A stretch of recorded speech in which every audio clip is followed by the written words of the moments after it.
वालेकुम फ्रेंड्स, मैं हूं नवीद अख्तर हाशमी और जैसा कि ज़ौक़ टीवी पे हमारी काम की बात जारी है, तो आज किस्त नंबर 79 लेके हाज़िर हुआ हूँ। फ्रेंड्स, एक लाइन में इंट्रोडक्शन देता चलूँ कि काम की बात है क्या? काम की बात एक्चुअली वही है जो हमने किसी से सुनी, या कहीं हमने देखी है, या कहीं से हमने पढ़ी है, या किसी की आप बीती है, या हमारी बीती आप बीती है, मगर उसने हमारी ज़िंदगी में बेहतरी लाने के लिए या हमारी ज़िंदगी के असूल सेट करने में हमारी मदद की है।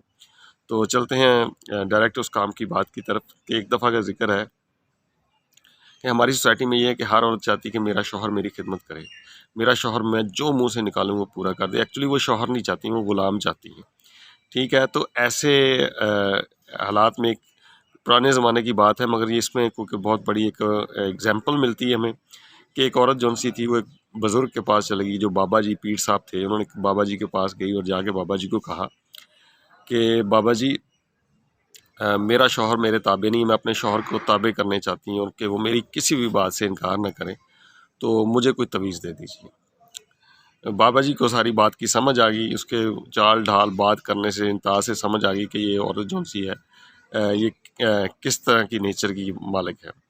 खैर, बाबा जी ने कहा कि मैं तुम्हें तवीज़ तो दे देता हूँ, मगर उसके लिए तुम्हें एक बहुत ख़तरनाक अमल से गुज़रना पड़ेगा। उसने कहा, मैं कोई भी अमल करने को तैयार हूँ, मैं कोई भी ख़तरनाक से ख़तरनाक काम करने को तैयार हूँ, आप मुझे तवीज़ दे दें। बाबा जी ने कहा, अच्छा ये है कि तवीज़ तो मैं तुम्हें दे दूँगा, मगर उस तवीज़ को जो है ना शेर के बालों के साथ बाँधना पड़ेगा। तो पहले किसी शेर के बाल उतार के लाए जाएँ, तो उस तवीज़ को उसमें बाँधा जाएगा।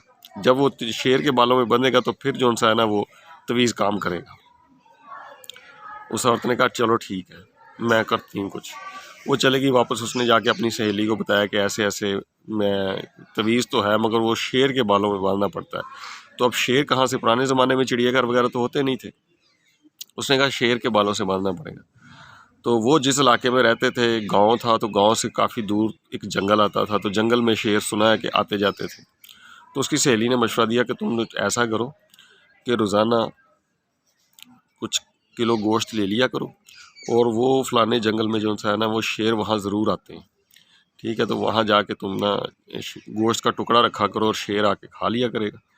उसने कहा, फिर शेर तो खा लिया करेगा, मगर मुझे शेर के बाल चाहिए, मैंने शेर को खिला के क्या करना है? उसने कहा, नहीं, आहिस्ता-आहिस्ता तुम जो है ना वो शेर जो है ना खिलाती जाओ, आहिस्ता-आहिस्ता एक दिन तुम शेर के सामने गोश्त, पहले तो तुमने पता नहीं चलने देना शेर को कि गोश्त कौन रख जाता है।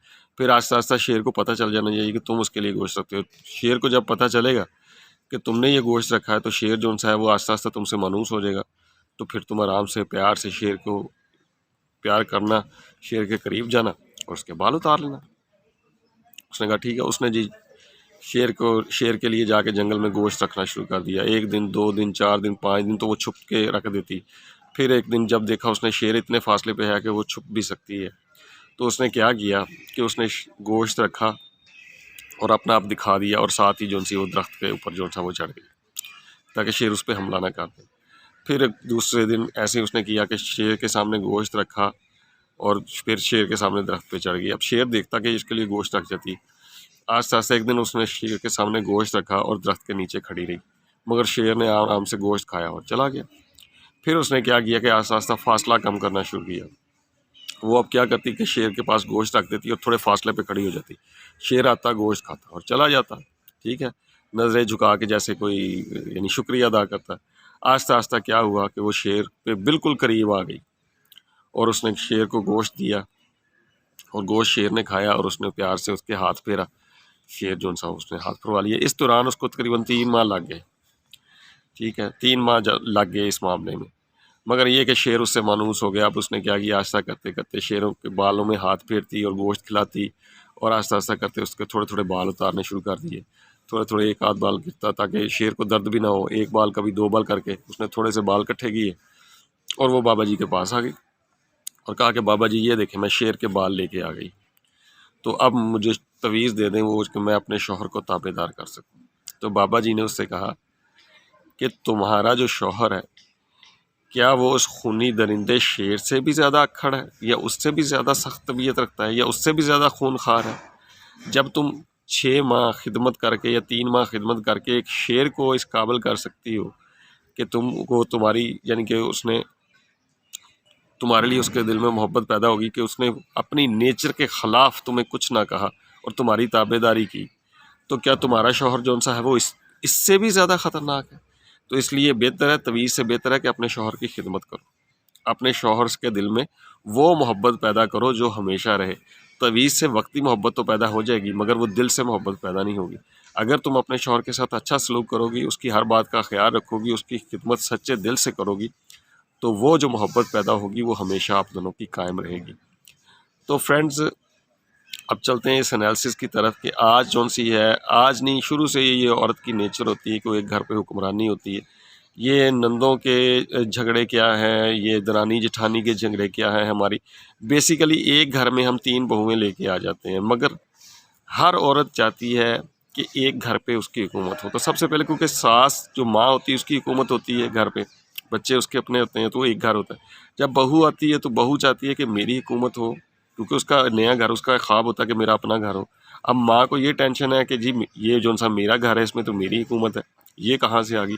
झगड़े शुरू, अलहदगी, तलाक़ें, प्रॉब्लम और बड़े मसाइल हल हो जाते हैं। अच्छा, ये निज़ाम जौन सा है ना हमारे ख़ास तौर से इस इलाके में बहुत ज़्यादा है। ये जो एशिया का, ये पाकिस्तान, इंडिया, बांग्लादेश, इन इलाकों में ज़्यादा तलाक़ों का रेशो भी है। ठीक है, तलाक़ें तो खैर बाहर यूरोप में भी होते हैं, मगर वो जौन से ना उनको तलाक़ों से कोई फ़र्क नहीं पड़ता। मगर हमारी सोसाइटी में तलाक़ एक गाली है। ठीक है, इस्लाम जौन सा है यानी हदीस अगर देखें तो वहद यानी कि काम है जो जायज़ है, हज़ूर ने फरमाया, मगर नापसंदीदा है, अल्लाह को भी नापसंदीदा है। तो हमारे कल्चर या हमारे मज़हब के मुताबिक जौन सी है तलाक़ ये अच्छी चीज़ नहीं है। तो बेसिकली औरत की फ़ितरत है कि वो चाहती है कि मैं जिस घर में जाऊँ वहाँ पर मेरी हुकूमत हो, जिसकी वजह से बहुत से घर उजड़ भी जाते हैं।